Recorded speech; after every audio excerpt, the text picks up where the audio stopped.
बताया ना आपको, जो मैं विकास के मुद्दा पर चुनाव लड़ रहा हूँ। मेरा सरकार विकास कर रही है और आगे भी हम करेंगे। 5 साल पहले का आंध्रा ठहरी या राजनगर और आज में बहुत अंतर है। 5 साल में विकास किया हूँ और लोगों को मैं स्पष्ट कहता हूँ जो मैंने विकास किया है और हमको कर दिया, जो शेष बाकी रह गया उसको नहीं करें। सर, बाढ़ी का मुद्दा यहाँ छाया हुआ है, क्षेत्र से शिकायत आ रही है। जो आप बाढ़ी हैं, लोकल लोकल की बात करी जा रही है। कहीं भी बाढ़ी का मुद्दा नहीं है, मेरे काम तक नहीं आया है। और जो मेरा विपक्षी है वो बोलता है जो बाढ़ी का मुद्दा है, मैं ही कहता हूँ वही बाढ़ी है, तो हो जाएगा क्या? थोड़े। इसीलिए कोई बाढ़ी नहीं है और कहीं मुद्दा ही नहीं है। मेरे नज़र में वो कोई मुद्दा नहीं है। आपको मालूम है कि राजनीति में कोई मुद्दा नहीं होता है। इस देश में जॉर्ज फर्नांडिस का कहाँ करता मालूम है आपको?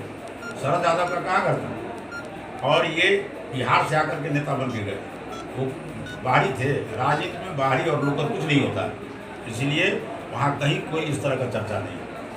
सर, पिछले चुनाव में लोजपा एनडीए के साथ, इस बार एनडीए से अलग है लोजपा, कितना इफेक्ट करेगा इसे? देखिए, हमारे माननीय प्रधानमंत्री जी अभियो एनडीए में ही है लोजपा, ऐसा नहीं है। हमारे माननीय नेता रामविलास जी उस दुनिया में नहीं है, लेकिन इनका पुत्र अभी नेतृत्व कर रहा है उस पार्टी का, तो एनडीए का हिस्सा है। अब बिहार में ये हम लोगों के साथ चुनाव नहीं लड़ रहा है, ये अपना अलग चुनाव लड़ रहे हैं। अब राजनीति करने वाले जो बड़े नेता लोग हैं, इनका एक अपना अलग सोच है। लेकिन रही मेरे यहाँ ये अनुसूचित जाति का क्षेत्र है और एनडीए का प्रभाव लोग कहता है जो केवल पासवान समाज का है, तो मैं तो स्वतः उम्मीदवार पासवान हूँ। इसलिए एनडीए का यहाँ लोजपा का कोई प्रभाव नहीं है और लोजपा के जो भी समर्थित लोग हैं वो हमको वोट देते हैं। सर, आपका कई जगह विरोध किया जा रहा है। 10 विधानसभा क्षेत्र मधुबनी में है, आपका विरोध काफ़ी देखने को मिल रहा है, इसका क्या कारण है? देखिए, एक जगह विरोध हुआ उसी को बार बार चलाया जा रहा है, कहीं विरोध नहीं है। आप राजनगर से आए हैं, मैं राजनगर से आया हूँ और मैं तो 15 दिनों से घूम रहा हूँ, कहीं विरोध नहीं है। मैंने बताया ना कि एक विरोध एक व्यक्ति के चलते महरेल में हुआ है, मात्र एक व्यक्ति के चलते, जिसका व्यक्तिगत स्वार्थ पूर्ति नहीं हुई। बाकी समाज का एक भी लोग विरोध नहीं है। महरेल गांव के सभी लोग मेरे साथ हैं और मैं आपको बता दूं, जब मत होगा तो आप देखेंगे जो महरेल का कितना मत मुझे मिलता है। सभी लोग मेरे साथ हैं। तो व्यक्ति के विरोध से लोकतंत्र में वो हमारा विपक्षी है, वो अभी आदमी जिसने विरोध किया है वो अभी मेरा ही आदमी है, लेकिन उसका अपना स्वार्थ पूरा नहीं हुआ इसलिए विरोध किया। क्या कारण है आप विरोध करने का? विरोध करने का वही हमने बताया ना, एक लाइब्रेरी मांगता है। मैं पहले ही बता दिया जो विधायक इसी कोष नहीं है, मुख्यमंत्री विकास निधि है और मुख्यमंत्री विकास निधि में वो जो हम लाइब्रेरी का अनुशंसा किए वो सरकारी जमीन नहीं मिला, इसलिए नहीं बन सकता। फिर क्या आश्वासन दिए? इनको कहे हैं जो कहीं आप बिहार सरकार का जमीन हमको दीजिए और निकट भविष्य में मैं आपको लाइब्रेरी बनाऊँगा। सर, एनडीए और महागठबंधन की 2 धारा है, इसमें आप कहाँ अपने को पाते हैं? नहीं तो स्पष्ट है, महागठबंधन है, मैं अलग हूँ। मेरा गठबंधन बहुत मजबूत गठबंधन है। हमारा गठबंधन देश के हित में, राज्य के हित में, समाज के हित में विकास करके हम लोग आगे बढ़े हैं। महागठबंधन का कोई मुद्दा ही नहीं है, कोई उसके पास एजेंडा नहीं है। लोगों के बीच में किस आधार पर? ये तो केवल जात के आधार पर वोट मांगता है। हम लोगों के एनडीए में कोई जात नहीं है, सभी जात के लोग हैं। अब इनका जो लोग है वो 10-20% लोग हैं, मेरे साथ 80% लोग हैं। इसीलिए वह जो धारा है, अब उस धारा के बारे में हम नहीं कह पाएंगे।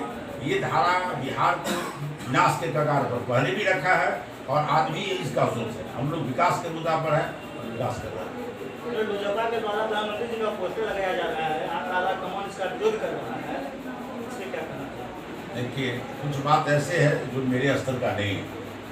आपको बता ना, जो अभी भी लोजपा एनडीए के साथ है, हमारे प्रधानमंत्री जी हों या हमारे बड़े नेतृत्व, उसके बारे में मुझे कुछ नहीं करना है।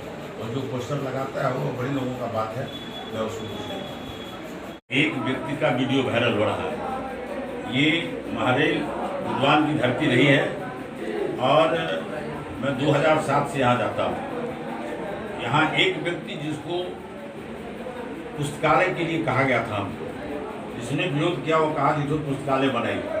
मैंने पुस्तकालय का अनुशंसा किया और उसमें एनओसी देना पड़ता है अंचलाधिकारी से। अंचलाधिकारी जब एनओसी की मांग की तो वह निजी जमीन निकला, वह सरकार की जमीन नहीं। इसीलिए वह नहीं बना पुस्तकालय। वो हम लोग जो भी अनुशंसा करते हैं, विधायक इच्छुक कोष नहीं है, ये मुख्यमंत्री विकास निधि है और हम उसको अनुशंसा करते हैं। तो ये इतने लोगों को जाना पड़ेगा, तो बहुत लोग इस बात को नहीं जान पाते हैं, सीधे कहते हैं विधायक जो चाहेंगे सो कर लेंगे। तो ये बार बार कह रहे थे कि मेरा पुस्तकालय क्या हुआ, मेरा पुस्तकालय क्या हुआ, मेरा पुस्तकालय क्या हुआ, इस तरह का आरोप लगा रहे थे। तो मैंने कहा तो मैंने तो आपके पुस्तकालय का अनुशंसा किया, लेकिन वो सरकारी जमीन नहीं थी, आपको एनओसी नहीं मिला अंचलाधिकारी से, इसलिए नहीं बना। मात्र इसी मुद्दा को लेकर था। तो आप ये जोर से बोल रहे थे विकास के मुद्दा पर चुनाव लड़े थे, और आज भी विकास के मुद्दा पर चुनाव लड़े। हमारी सरकार माननीय मुख्यमंत्री जी के नेतृत्व में यह काम हो रहा है, हमने विकास किया है और आगे भी विकास करेंगे, यही मेरा मुद्दा है। सर, क्षेत्र में काफ़ी शिकायत आ रही है, विधायक जी विकास नहीं किए हैं, कभी दर्शन नहीं देते हैं, क्या कहना है? कहीं से कोई शिकायत नहीं है।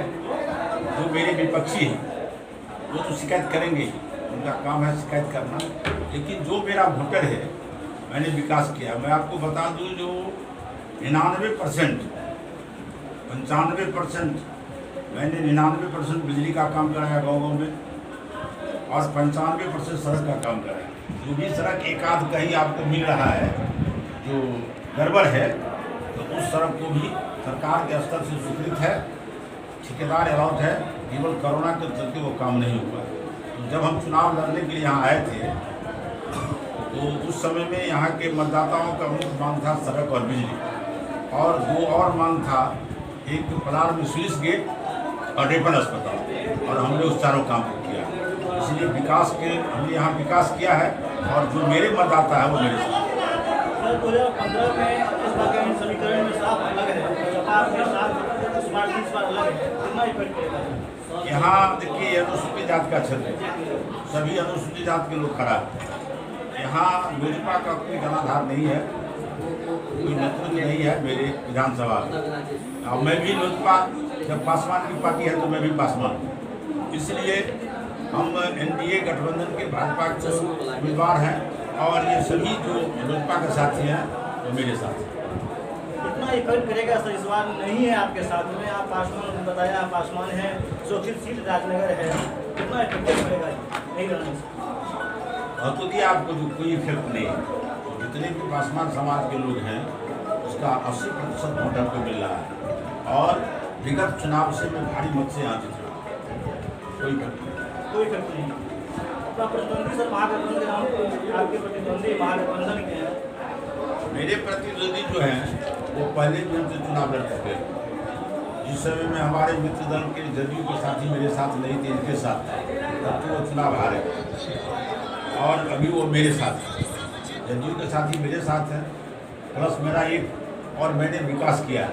वो जितने भी मतदाता हैं वो जानते हैं, जो रामप्रीत पासवान ने यहाँ विकास किया है, जो वादा करके गया था वो 99% 95% पूरा किया। इसलिए कहीं कोई इफेक्ट नहीं है। मैं भारी मतों से यहाँ चुना देता हूँ। सर, लोकल वोकल की बात मोदी जी के कहा गया है, उसके तहत यहाँ के क्षेत्र में चर्चा रही है, जो रामप्रीत जी बाहरी कितना।